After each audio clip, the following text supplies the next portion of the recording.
자, 승차하셨으면 함께 봉독하겠습니다.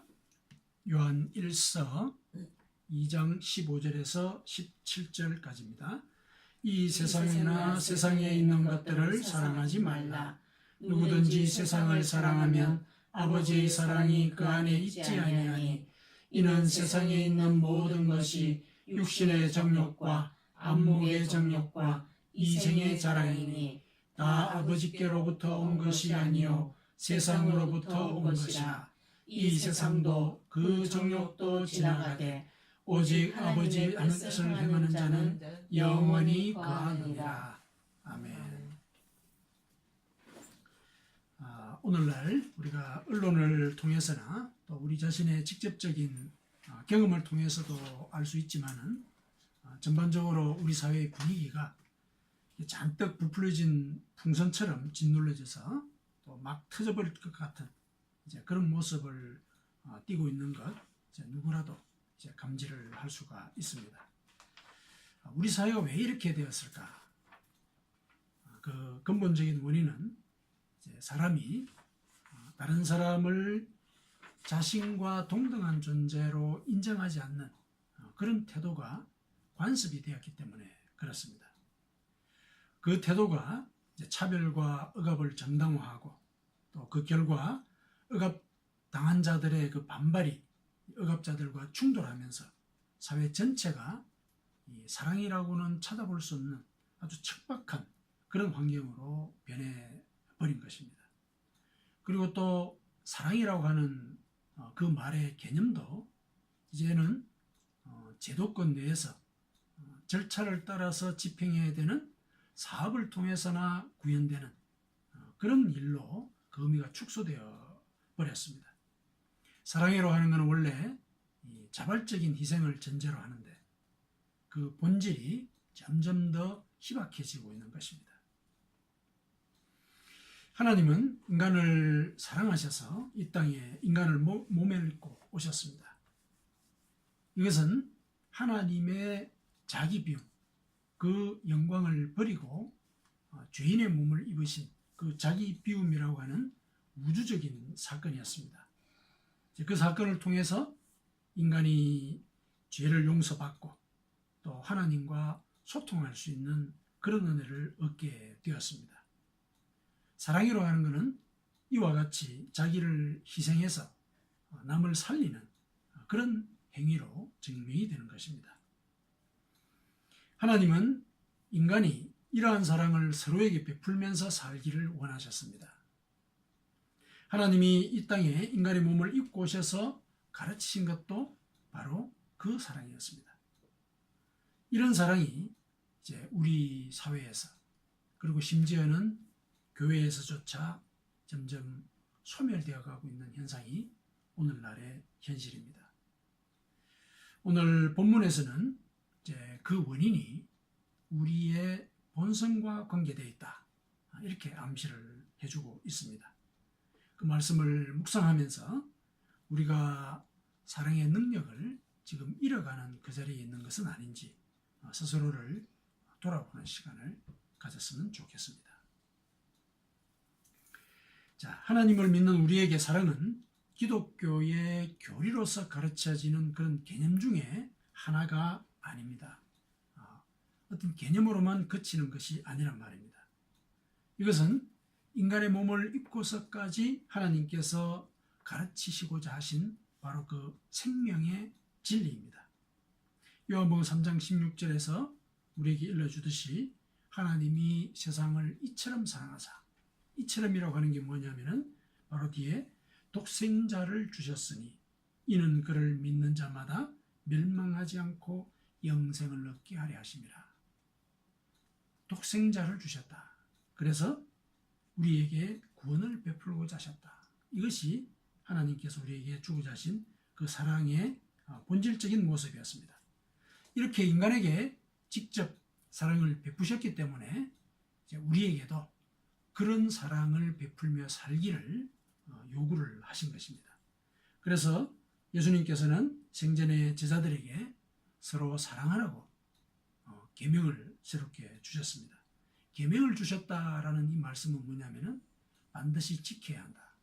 즉 서로 사랑한다는 것은 단순한 권면이 아니라 명령이다. 이렇게 우리는 그 계명의 의미를 받아들여야 하겠습니다. 예수님께서는 실제로 서로 사랑하라고 명령하셨습니다. 요한복음 13장 34절에 그렇게 말씀을 하셨습니다. 새 계명을 너희에게 주노니 서로 사랑하라. 내가 너희를 사랑한 것 같이 너희도 서로 사랑하라. 명령문으로 되어 있습니다. 오늘 본문의 저자는 이제 하나님을 믿는다면서 사랑을 실천하지 않는 사람은 여전히 죄 가운데 있는 사람이다. 이렇게 규정을 했습니다. 오늘 본문 앞쪽에 9절에서 11절까지 그렇게 규정을 하고 있습니다. 빛 가운데 있다 하면서 그 형제를 미워하는 자는 지금까지 어둠에 있는 자요. 그의 형제를 사랑하는 자는 빛 가운데 거하여 자기 속에 거리낌이 없으나 그의 형제를 미워하는 자는 어둠에 있고 또 어둠에 행하며 갈 곳을 알지 못하나니 이는 그 어둠이 그의 눈을 멀게 하였습니다. 그러니까 우리가 사랑을 실천할 때 우리는 예수님의 진정한 제자가 된다.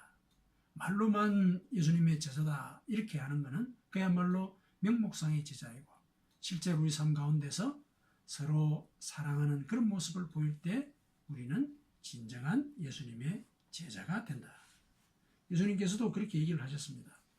요한복음 13장 35절에 너희가 서로 사랑하면 이로써 모든 사람이 너희가 내 제자인 줄 알리라. 이렇게 말씀을 하셨습니다.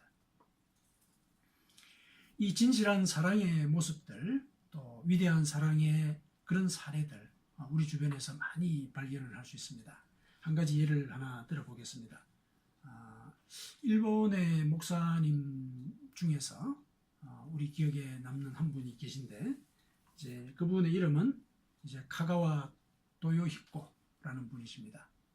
그분은 일본 장로교회 목사님이신데 이제 빈민운동을 주로 하셨습니다. 그러면서 기독교 사회주의 이쪽의 활동도 주로 많이 하셨습니다. 그 협동조합운동 이런 것들을 이제 일으켰던 이제 그런 분이신데 이분은 1888년 그러니까 19세기 말에 태어나서 1960년에 이제 돌아가셨습니다. 어릴 때는 다소 이제 불우한 이제 그런 환경에서 자랐습니다. 이분은 당시 유명한 정치인의 사생아였습니다. 사생아로 태어났고 또 여러 가지 정치적인 경남 가운데 5살 때 고아가 됩니다. 그래서 할머니 손에서 길러지게 됩니다. 그래서 이제 할머니의 사랑을 받고 자라는 그 가운데 이제 중학교에 들어갔고 중학교를 우선 성적으로 졸업한 뒤에 이제 바로 그 도쿄 대학에 가라고 이제 삼촌이 권면을 했지만은 신학교로 진학을 하게 됩니다. 그런데 2학년 때 폐결핵에 걸리게 됩니다.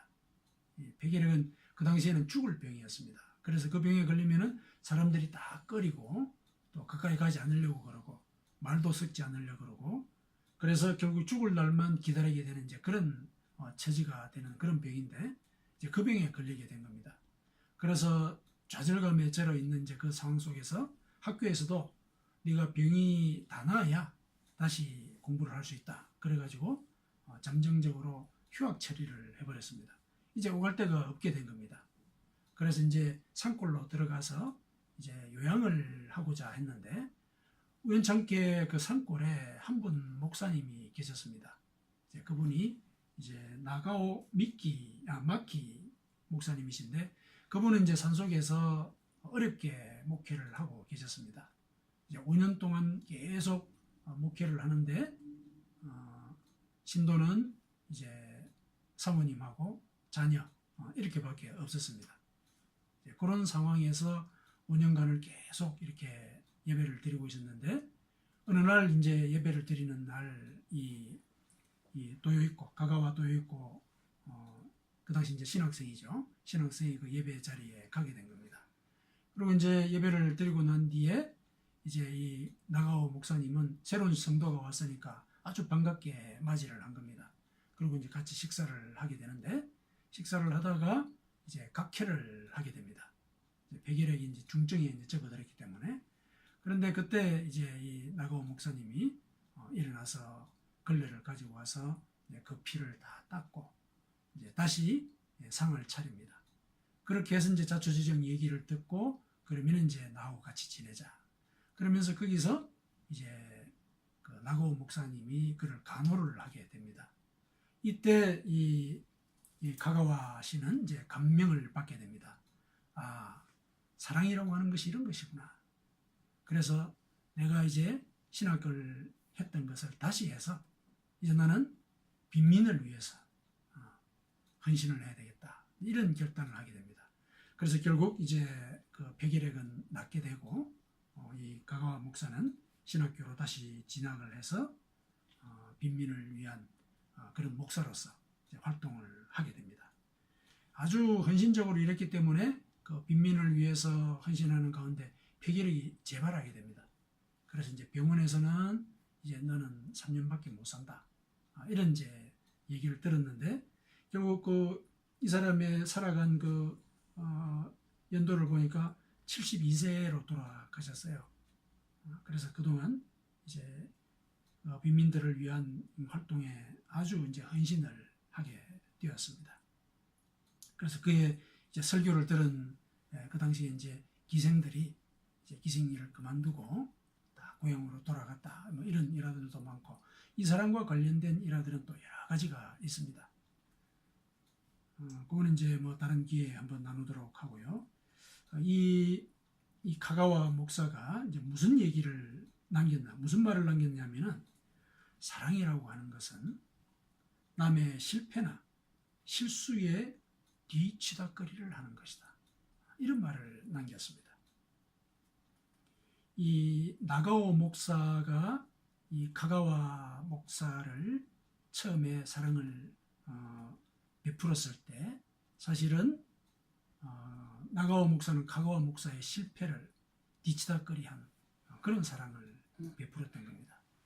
그래서 그 사랑을 받은 가가와 목사는 빈민들의 상황, 빈민들은 이제 사회의 실패이고, 또 본인들도 여러 가지 상황 속에서 실패를 하는 가운데 빈민의 자리로 갔을 것이니까 그 사람들의 실패와 좌절을 뒤치다거리하는 그런 삶을 살았습니다. 그래서 이와 같은 사랑의 정의를 자기 몸소 실천하면서 또 우리에게 사랑이라는 것이 이런 것이다라는 그런 말을 남겨주었습니다. 그래서 나가오 목사의 사랑이 이 카가와의 목사의 사랑으로 이렇게 연장이 되었고, 또 바로 그들의 그 사랑의 기본 정신이라고 하는 것은 남의 실패나 실수에 뒤치다거리 하는 일을 기쁘게 하는 것, 이게 사랑의 의미다라는 것을 알려주게 되었습니다. 자, 이 같은 이제 위대한 사랑의 이야기를 들으면 우리는 감동을 받고, 우리도 그렇게 사랑을 실천하고자 한다 하는 이제 다짐을 하기도 합니다. 그런데 이제 막상 사랑을 실천해야 되는 그 현장은 대체로 그들의 실패와 실수에 뒤치다거리를 해야 되는 이제 그런 일들입니다. 그러면 이제 그 현장을 보면서 우리는 실망하거나 회피하거나 이제 외면하는 이제 그런 모습을 보일 때가 많습니다. 왜냐하면은 자신이 이때까지 살아온 인생의 여정을 볼 때 그와 같은 일은 없었다라고 스스로 생각하기 때문에 그렇습니다. 그러한 실패와 실수는 도저히 이해할 수 없구나, 용납할 수 없는 이제 그런 영역의 일이었기 때문에 그와 같은 반응을 보이는 경우가 많다는 것입니다. 그런데 만일 우리가 남의 실수나 실패에 대해서 내가 경험해보지 못한 것이라고 해서 외면하게 된다고 한다면은, 우리는 결국 우리가 이해하거나 용납할 수 있는 일들만 할 수 있다, 이렇게밖에 얘기할 수가 없습니다. 그렇게 되면은 우리가 그런 상황에서 베푸는 그런 사랑이라고 하는 것은 나의 도덕성을 인정받기 위한 일종의 봉사, 그런 정도에 불과하게 되는 것입니다. 사랑이라고 하는 것은 기본적으로 자기 희생을 전제로 합니다. 보답을 바라는 그런 행위가 아닌 것입니다. 사랑을 하나님의 명령으로 인식해야 되는 이유가 바로 여기에 있습니다. 인간이 보답 없이 자기를 희생한다는 것은 매우 어렵기 때문에 사랑을 초월적인 존재의 명령으로 인식할 때 그나마 실천할 수 있는 것입니다. 이것을 아시기 때문에 하나님은 우리에게 명령을 하셨습니다. 서로 사랑하라. 그런데 우리의 현실을 한번 돌아보십시다. 우리는 하나님을 믿는다 이렇게 말하면서 또 그 사랑이 하나님의 명령이다 이런 것을 알고 있으면서도 실제로 하나님이 원하시는 사랑을 실천하지 못하는 경우가 많습니다. 왜 그렇습니까? 왜 우리는 사랑을 실천해야 될 그 기회조차도 놓쳐버리는 그런 경우가 많습니까? 오늘 성경 본문은 이제 그 이유를 분명하게 알려주고 있습니다. 그 이유는 15절에 우리가 이 세상이나 세상에 있는 것들을 사랑하기 때문이다. 세상을 사랑하기 때문에 아버지의 사랑이 그 안에 있지 아니한 것이다. 카가와 목사 안에 나가와 목사의 사랑이 있었던 것처럼 우리가 하나님 아버지의 사랑을 체험적으로 알고 있다면 우리는 그 사랑을 베풀 수 있게 되는 것입니다. 그런데 우리 속에 하나님의 사랑이 존재하지 않는 것입니다. 그렇기 때문에 하나님을 믿는다라고 말하면서도 여전히 세상과 이 세상에 있는 것들을 사랑하고 있는 것입니다. 그러면 여기서 세상을 사랑한다는 것은 무슨 뜻입니까? 16절에 이렇게 얘기되어 있습니다. 세상을 사랑한다는 것은 육신의 정욕과 안목의 정욕과 이생의 자랑과 관계되어 있다. 그러니까 세상을 사랑하게 되면 육신의 정욕을 쫓고 안목의 정욕을 추구하면서 이생의 명예를 쫓아가게 된다. 이런 말입니다. 물론 사람이 살아가려면 이 생존의 문제 그리고 주어진 일을 성취해가는 문제 또 명예의 문제 이런 것들에 대해서 노력을 할 수밖에 없습니다. 그거는 우리의 삶의 조건이니까. 그런데 그 상황에서 노력하는 단계를 넘어서서 집착을 하게 되면 다른 사람을 사랑할 수 없게 됩니다. 왜냐하면 그 자체, 그것을 쫓는 그 자체에 집착을 해서 그것을 인생의 목적으로 삼게 되면 마치 정욕에 사로잡힌 사람처럼 그 일에만 몰두를 하게 됩니다. 그러면 거기에는 다른 사람의 존재가 있을 수가 없는 겁니다. 자기 자신만이 있게 되는 겁니다. 사랑은 근본적으로 공동체적인 성격을 갖고 있습니다. 따라서 우리가 이와 같은 일들에 집착을 하게 되면 우리는 공동체보다는 자기 자신을 우선하는 그런 태도를 보일 수밖에 없게 되는 것입니다. 육신의 정욕이라 그랬는데 육신의 정욕은 뭡니까? 육신의 정욕은 성적인 욕망을 지시하는 것이 아니라 그것만을 지시하는 것이 아니라 현실적인 욕구나 또 생존의 필요 이런 것들과 관계되어 있습니다. 즉 살아가는 데 있어서 필요한 일들, 생존을 위해서 필요한 일들 이런 일들에 집착하는 것 이게 바로 육신의 정욕을 쫓는다. 이렇게 성경은 얘기를 하고 있는 것입니다. 만일 우리가 육신의 정욕에 집착을 하게 되면 우리는 우리의 이익을 먼저 생각하게 됩니다. 예를 들면 상거래를 하는데 판매한 사람이 제시한 가격에 대해서 우리는 불신을 하게 됩니다. 어떻게든 우리가 손해를 보지 않기 위해서 상대방이 손해를 보는 지점까지를 요구하게 됩니다. 이것은 요즘 대기업이 하청을 주면서 그의 우월적인 지위를 이용해서 인건비나 공사비를 후려치는 그런 관행과 다르지 않습니다. 여기에는 사무적인 계산만이 존재할 뿐이지 배려와 희생은 아예 바보 같은 짓으로 간주가 되는 그런 일이 벌어지게 됩니다. 안목의 정욕이라는 건 뭡니까? 이거는 눈에 보이는 것에 집착한다는 뜻입니다. 눈에 보이지 않는 가치보다는 현실적으로 입증 가능한 그런 가치를 우선한다, 이런 뜻입니다. 사람들이 생존의 문제에서 안전하다고 느낄 때 추구하는 것은 바로 권력입니다. 권력은 생존을 보다 더 효과적으로 보장해 주기 때문에 그렇습니다. 눈에 보이는 가치가 권력만 있는 것은 아니지만 눈에 보이는 것들을 추구하게 되면 그 추구하는 결과도 눈에 보이는 것이어야 한다는 그런 문제가 생깁니다. 그래서 장기적으로 바라보고 결정해야 되는 그런 일들보다는 단기적으로 결과가 바로바로 나타나는 일들을 더 선호하게 됩니다. 우리 사회가 입시철만 되면은 학생들의 적성보다는 점수만을 토대로 눈치 작전을 펴면서 얼마나 요동치는 걸 우리가 봅니까? 대학에 일단 합격하고 보자, 이런 마음을 갖고 있는 사람한테는 경쟁의 논리만이 세상을 지혜롭게 살아가는 그런 방식으로 통용이 되는 것입니다. 이생의 자라에는 건 뭡니까? 자신의 상황에 대한 자부심을 공개적으로 드러내는 그런 행위입니다. 이와 같은 행위는 관계에 대한 개념이 없는 그런 태도입니다. 자랑을 통해서 얻고자 하는 것은 명예이기 때문에 자신의 명예를 위해서 다른 사람들의 자존심을 상하게 만드는 그런 일을 벌이게 되는 것입니다. 자랑할 것이 있는 사람은 그 존재 자체로서도 다른 사람들의 부러움을 받게 되기 때문에 굳이 그것을 외형적으로 표현하게 될 때는 질시의 대상이 되는 것을 피할 수가 없습니다.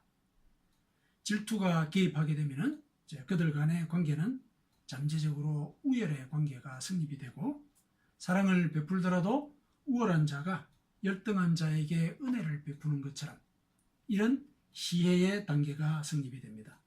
이 관계에서는 자기 절제나 자기 희생, 이런 개념은 존재하지 않게 됩니다. 자, 오늘 본문의 저자는 이처럼 우리가 육신의 정욕과 안목의 정욕과 이생의 자랑에 집착하게 될 때 사랑이 하나님의 명령인 것조차도 잊게 된다, 이렇게 알려주고 있습니다. 이와 같은 것들은 세상으로부터 온 것이고 또 하나님 아버지께로부터 온 것이 아닙니다. 그래서 세상의 것들을 사랑하게 되면 하나님 아버지께서 베푸시는 사랑을 우리가 경험할 수 없게 되고, 그러면 우리 속에 하나님의 사랑이 없어지게 되니까 결국 우리는 이웃에게 사랑을 베풀 수 없게 되는 겁니다. 그러니까 하나님을 믿는다고 말을 하더라도 사랑을 베풀지 않고 세상의 것들을 사랑하게 되면 결국은 어둠 속을 걸어가는 것과 다르지 않는 그런 삶을 사는 것과 같습니다. 그래서 이 본문의 저자는 최종적으로 우리에게 권면합니다. 17절에 이 세상도 그 정욕도 지나가되 오직 하나님의 뜻을 행하는 자는 영원히 거하느니라. 우리가 집착할 수 있는 세상과 정욕이 일시적인 것이다. 그리고 변한다. 이런 사실을 일러주는 것입니다. 그래서 이와 같이 일시적인 것에 집착할 것이 아니라 영원한 가치를 쫓아야 한다, 이렇게 일러줍니다. 하나님의 뜻을 행하는 것, 즉 사랑을 베푸는 것이 영원한 가치를 쫓는 것이다, 이렇게 알려주는 것입니다. 하나님이 곧 그 영원하신 하나님이 곧 사랑이시기 때문에 우리가 그 사랑을 좇을 때, 사랑을 실천할 때 우리는 영원한 하나님과 함께 동행하는 그런 삶을 살아갈 수 있게 되는 것입니다. 자, 여기까지는 이제 무슨 얘기를 하는 것인지 논리를 따라서 우리가 짐작을 할 수가 있을 것입니다. 그런데 어떻게 우리가 이 육신의 정욕과 안목의 정욕과 이생의 자랑을 극복하고 혹은 이겨내고 사랑을 실천할 수 있을까? 이 어떻게 문제가 남습니다.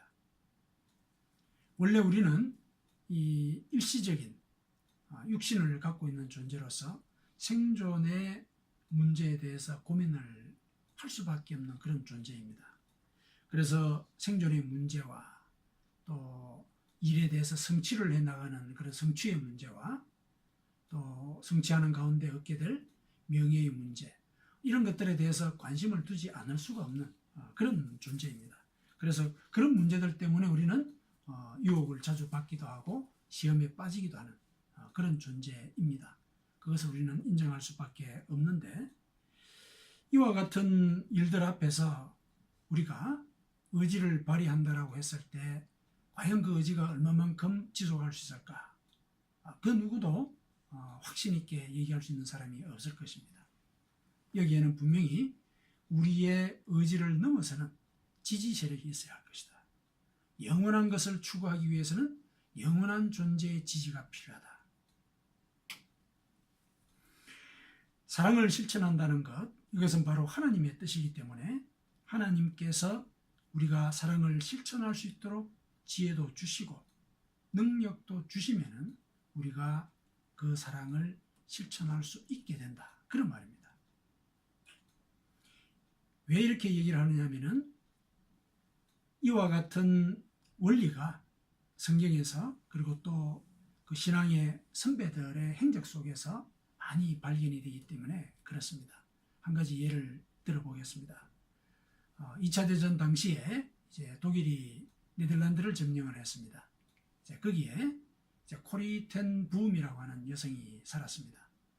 이 가족은 이제 하나님을 성실하게 믿고 있던 이제 그런 가족이었는데 2차 대전에 이제 독일군이 점령을 했기 때문에 그때 이제 유대인들을 색출하는 이런 일들이 벌어졌습니다. 그런데 어느 날 이 가정에 유대인 여성이 도착을 했고 도움을 요청을 했습니다.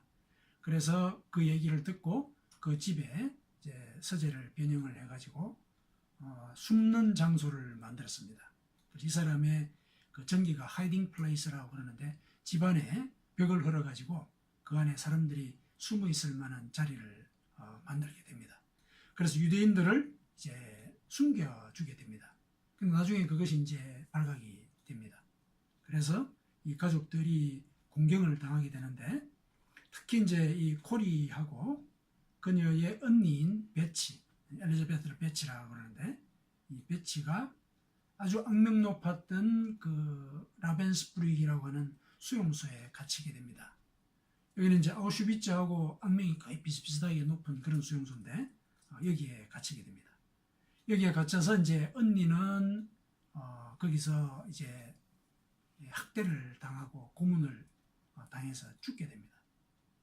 그 상황을 이제 공포스럽게 지켜봐야 됐던 이 코리, 이 동생은 얼마나 그 상처가 심했겠습니까? 그런데 이제 종전이 되었고 이제 석방이 되었습니다. 그런데 그때 코리에게는 하나님의 사명이 주어집니다. 독일로 가라. 독일에 가서 이제 용서의 복음을 전하라. 처음에는 이제 그것을 도저히 용납할 수 없었지만은 이제 하나님께서 가라고 명령을 하셨기 때문에 독일로 가게 됩니다. 가서 전하는 이제 말씀들이 뭐겠습니까? 자신이 수용소에서 겪었던 그 경험들을 얘기 이제 하고 또 용서의 복음을 전하는 이제 이런 일들을 하게 되는데 어느 날 이제 이 코리가 그 라벤스부르크에서 겪었던 얘기들을 설명을 하고 간증을 하고 그런 뒤에 이제 그 하나님께서 용서하신다는 죄를 회개하면 용서하신다는 이런 이제 말씀을 전합니다. 그 말씀을 전하고 이제 사람들이 이 코리와 또 만나서 이런저런 얘기를 하고 그러는데 저쪽 먼 쪽에서 아주 건장한 남자가 다가오고 있었습니다. 그 사람은 이제 그 갈색 모자를 쓰고 그 두꺼운 코트를 입고 있었습니다. 그 복장은 그 수용소에서 그 간수들이 입고 있던 그런 복장이었습니다. 가만히 보니까 그 사람이 이 라벤스부르크에서 자기 언니를 죽게 만든 그런 간수였습니다. 그 간수가 막 이렇게 아주 씩씩한 걸음으로 이제 다가오는 겁니다. 그때 이제 이 코리는 속에서 어떻게 해야 될지 모르는 이런 이제 불안감에 사로잡히게 되죠. 그래서 기도를 하고 있었는데 이 사람이 성큼성큼 다가와가지고 손을 내미는 겁니다. 말씀하시는 중에 라벤스부르크에 대해서 얘기를 하셨는데 사실은 제가 거기서 간수였습니다. 그런데 제가 거기서 너무 잘못한 일들이 많아가지고 하나님께 회개를 하고 이제 기독교인이 되었습니다. 하고 손을 내밀면서 다시 한번 저를 용서해 주시면 좋겠습니다. 이렇게 이제 얘기를 하는 겁니다. 아마도 이 간수는 이 코리를 몰라봤을 가능성이 있었던 겁니다. 알아봤다면 아마 그렇게 뭐 성큼성큼 다가와가지고 그런 얘기를 하지 않았을 건데 성큼성큼 다가와서 그런 얘기를 하고 또 손을 내밀면서 다시 한 번 더 용서를 해주시면은 내 마음이 편하겠다. 이렇게 이제 얘기를 하는 것을 봐서 도저히 아마 이 콜이라고 하는 존재를 몰랐을 가능성이 크다. 이렇게 이제 콜이는 이제 짐작을 했습니다. 이제 그 와중에 이 콜이는 이런 기도를 했다고 그럽니다. 하나님, 당신께서 사랑하라고 제게 말씀하셨으니까 용서는 하기는 하겠습니다. 물론 또 그때 콜이가 떠올린 얘기가 주기도문 그 이후에 나오는 마태복음 6장 15절 16절에 나오는 말씀 있지 않습니까? 너희가 너희 형제의 잘못을 용서하지 않으면 내가 너희 잘못도 용서하지 않겠다. 그게 이제 떠올라서 용서를 해야 되겠다. 이런 마음은 가졌다고 그럽니다. 그런데 하나님, 제가 동작은 취할 수는 있지만은 제 마음까지는 책임지지 못합니다. 용서를 한다는 것은 마음으로 용서를 해야 되는 건데 제 마음은 도저히 용서를 못할 것 같습니다. 이거는 하나님 알아서 하십시오. 이렇게 이제 기도를 했다고 그럽니다. 그래서 그 사람이 다가왔을 때 손을 내밀었고 그래서 둘이는 손을 잡게 됐습니다. 근데 그 순간에 알 수 없는 전류 같은 것이 온몸을 흘렀다. 이렇게 고백을 했습니다.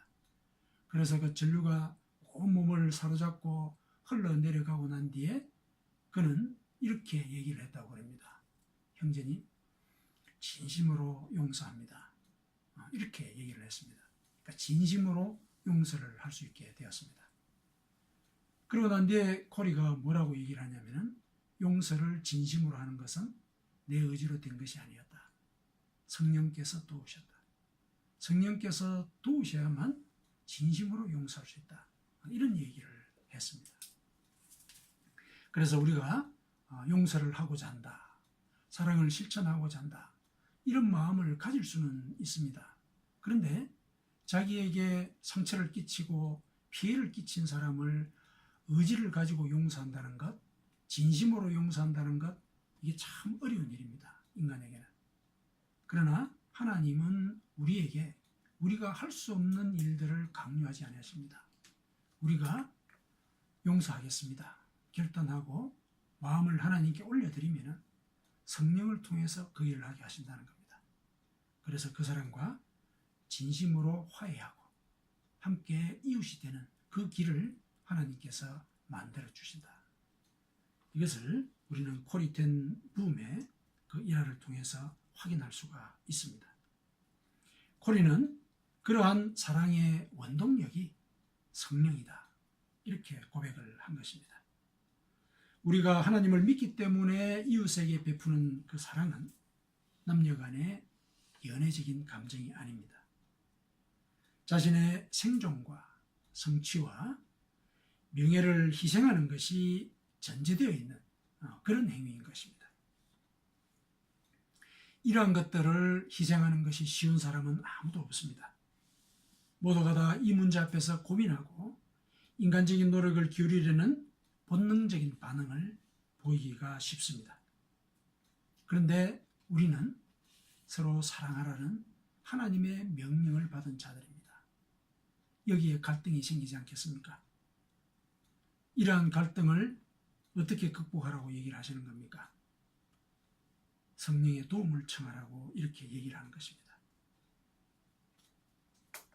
성령께서 하나님의 뜻을 쫓을 수 있는 용기와 능력을 주시라고 그렇게 기도하라는 것입니다. 이와 같이 성령과 동행하는 그 과정이 길어질수록 우리의 사랑의 능력도 커지게 되는 것입니다. 말씀을 요약하겠습니다. 하나님은 우리에게 형제를 사랑하라고 명령하셨습니다. 하나님은 우리 인간이 이 땅에서 유아독존으로 사는 것이 아니라 서로 사랑하며 서로의 공고함을 나누어지는 그런 하나님의 나라를 만들기를 원하셨습니다. 그런데 이러한 하나님의 뜻과 명령이 있음에도 불구하고 우리는 생존과 성취와 명예에 집착합니다. 이렇게 자기 자신에게 몰입하게 되면서 우리는 하나님의 명령을 잊어버리고 세상을 사랑하는 죄를 짓게 됩니다. 그리고 하나님의 명령을 각성하더라도 사랑을 실천하기가 생각만큼 쉽지 않습니다. 왜냐하면 우리는 육신의 정욕과 안목의 정욕과 이생의 자랑에 푹 빠져있는 그런 상태를 살고 있기 때문입니다. 원래 우리는 이와 같이 본능적으로 이기적인 성향을 갖고 있는 존재입니다. 이와 같은 상황 앞에서 우리가 사랑하라는 하나님의 명령을 어떻게 수행할 것인가? 그때 하나님은 기도하라, 성령의 도우심을 구하라 이렇게 얘기를 하십니다. 기도하면 성령께서 우리가 원수도 사랑할 수 있는 힘을 주시게 되는 것입니다. 사랑하는 성도 여러분, 혹시 용서하지 못하는 그런 형제가 있습니까? 미운 이웃이 있습니까? 사랑하지 못할 이유가 여러 가지인 그런 동료가 있습니까? 하나님은 그들을 사랑하고 용서하라고 명령하십니다. 그들을 사랑하기가 어렵다면 혹시 내가 육신의 정욕과 안목의 정욕과 이생의 자랑에 집착하고 있는 것은 아닌지 고민해야 합니다. 그리고 무엇보다도 형제를 사랑하는 것은 하나님의 명령이라는 사실, 이것을 기억해야 합니다. 우리가 사랑을 실천하게 되면 하나님은 다음과 같이 약속을 하셨습니다. 요한복음 15장 9절에서 11절까지입니다. 한번 찾아서 같이 읽어보실까요? 요한복음 15장 9절에서 11절까지입니다. 요한복음 15장 9절에서 11절, 자, 같이 봉독하겠습니다. 아버지께서 나를 사랑하신 것 같이 나도 너희를 사랑하였으니 나의 사랑 안에 거하라. 내가 아버지의 계명을 지켜 그의 사랑 안에 거하는 것 같이 너희도 내 계명을 지키면 내 사랑 안에 거하리라. 내가 이것을 너희에게 이름은 내 기쁨이 너희 안에 있어 너희 기쁨을 충만하게 하려 함이라. 아멘. 하나님의 기쁨이 우리 속에서 충만한 기쁨으로 넘쳐나기를 축원드립니다.